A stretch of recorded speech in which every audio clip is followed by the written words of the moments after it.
The idea of the show is to bring together elements of runner stories, training tips, gear review, and injury prevention into episodes that capture the fun, the growth, the pain and suffering, the victories, and the reasons we choose to punish ourselves.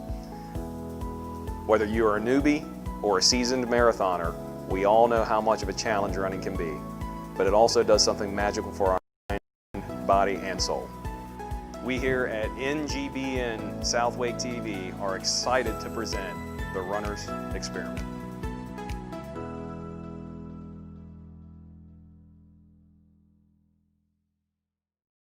My name is Daniel Clements. I have lived in North Carolina now for 14 years, but grew up in Utah and Colorado and Washington State.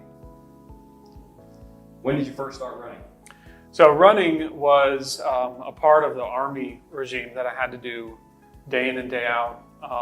Army's big on running, military's big on running. And at the time, it was just something we did every morning, whether it was in boots or PT uniform, tennis shoes, whatever. We'd go out and run 5 or 6 miles every day. Running now, I didn't start until 2016 when I decided through several different influences to tackle my first half marathon at City of Oaks in Raleigh. So the ultra running is actually one of the things that got me started in running in the beginning. A good friend of mine decided to get into ultra running, and he was doing the Umstead Marathon, Umstead 100 and the Umstead Marathon every year. And he asked me to help him out. He said, I need you to come here, crew. I need you to organize my stuff, make sure I get food and water and everything that I need doing the Umstead 100. And after 2 years of watching him do that, eventually you give in and you say, maybe I should do something myself because I'm out here crewing this guy. Maybe I want to pace him someday. Maybe I want to run one of these one day. So I had it in my head already, the ultra lifestyle, the ultra community was already sort of the foundation before I even started running myself. So when I did start running, that was always there. And so when I started getting into the half and the full marathon distance, the mindset of the half and full marathon is a lot different than an ultra mindset. And I just really gravitated towards that ultra mindset. And once I started running beyond marathon distance, I found that community again. And it is definitely where I belong. Whether or not I'm running that distance or not, or 12 hours or 24 hours, it's where I belong. It's the nice, slow, easy run where you just go out and go for either 2 hours or 20 hours. Doesn't matter which way you do it. Really enjoy that slow, methodical running mindset. What is your running shoe of choice? So for a long time, I slipped into the ultra zero drop camp. Was introduced by, I think it was Omega Sports on a run in 2016 to an Ultra Paradigm on the stability shoe. And then I went down to the Escalante, and I've stayed pretty much ultra the whole time. Recently, I've kind of transitioned more into a true zero minimalist shoe, and I've got a pair of minimalist sandals that I'm running in. But at the end of the day, I always go back to my ultras. What's your favorite running related accessory? My favorite accessory, not to get too graphic, is Next Tape. I don't go run without Next Tape. Got to protect everything that might happen without the Next Tape. How many days a week do you run? So it was up to about 5. Right now I'm anywhere between 1 and 5 days a week that I'm out there running. And I'm hoping in the fall to get back to between 4 or 5 days a week. How many miles do you put in a week? It's going to anywhere between 10 and 30. Once again, depending on how many times I can get out. Sometimes I won't get out for 2 weeks and I'll go run 20 miles. Sometimes I'll run 1 mile a day over the same course of time. But it really depends on what other things are going on in life for that day and that week. What time of day do you like to run most? So most of my runs I'm going to do in the morning. A lot of that has to do with taking care of the kids, getting my daughter to school, doing everything, getting to work, everything else like that. And I'll get up at between 4:30 and 5 and run for an hour while the sun's coming up during the summer. In the winter, it's the nice, brisk, cold air with all the safety lights and everything on as well. But it's going to be before the day starts, because with a good run in the morning, I find it sets the tone for the day pretty well. And without those runs, I find myself scattered and unable to think and focus on what I'm trying to do that day.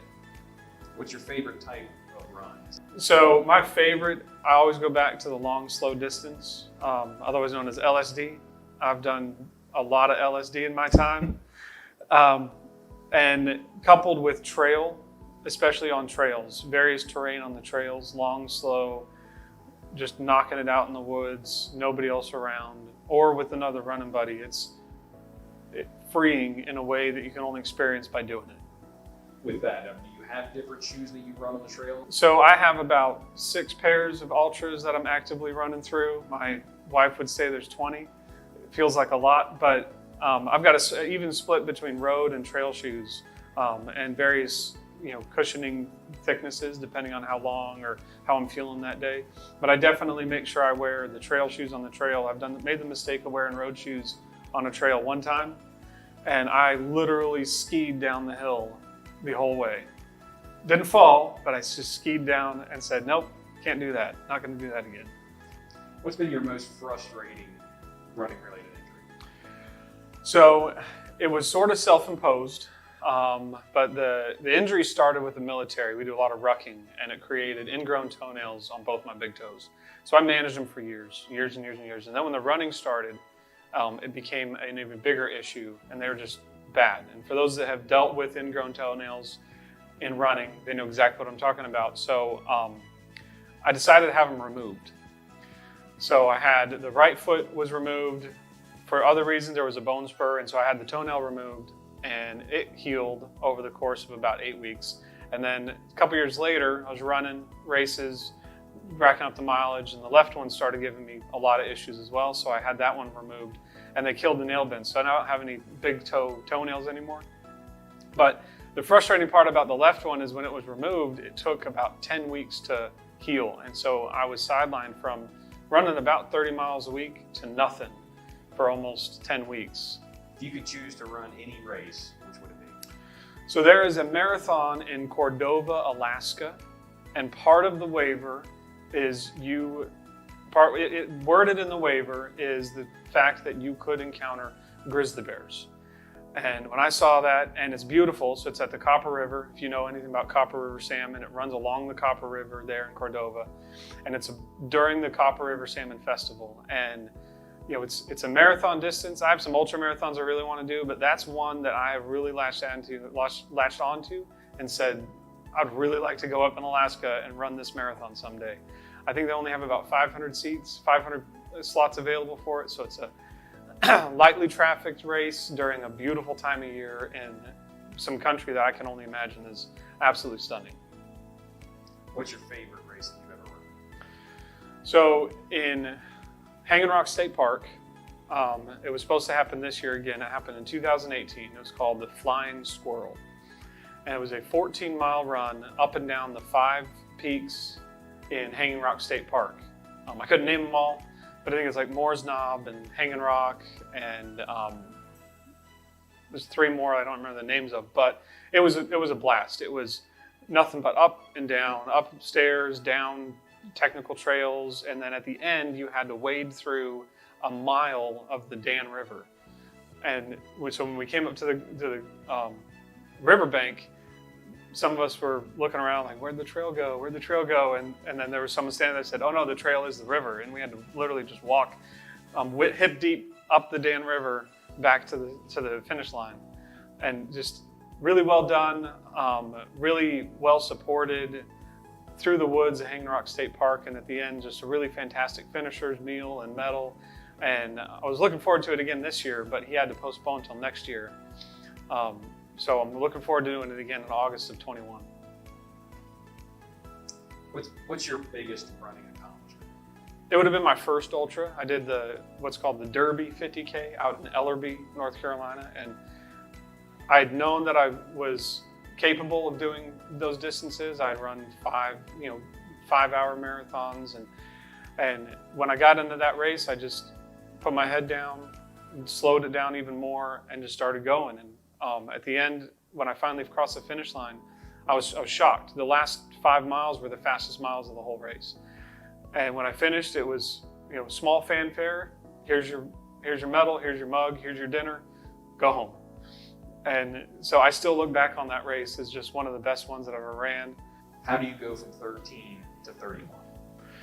So when I was training for my first half, it was a lot of, you got to run the whole thing. And then I came into the Jeff Galloway program and realized, oh, you can walk and run and still be called a runner. And so when I identified as a runner that doesn't feel like he has to run the whole time, stumbling upon the ultra community felt like home. And so I love running the half marathon distance because it doesn't wipe you out for the day, but really what lights the fire of running is being able to go those long distances, because when I look at the long distance, I can finally run my pace. I can finally do what I want to do, which is run some, walk some, aid station, make sure you're fueled, you're hydrated, you're using the restroom. There's all of the systems checks, things that you have to do when you're doing that long distance. And that's where I feel like I'm most at home. So it is a tough transition, but if you're thinking that you got to run the whole time, other than the elites, of course, then it's going to be an even tougher transition. Dan, thanks so much for coming into the Runners Experiment and sharing your story, your running transition through your life. It's been a pleasure talking to you, and can't wait to see you out there running some miles with me. Thank you. It's been fun.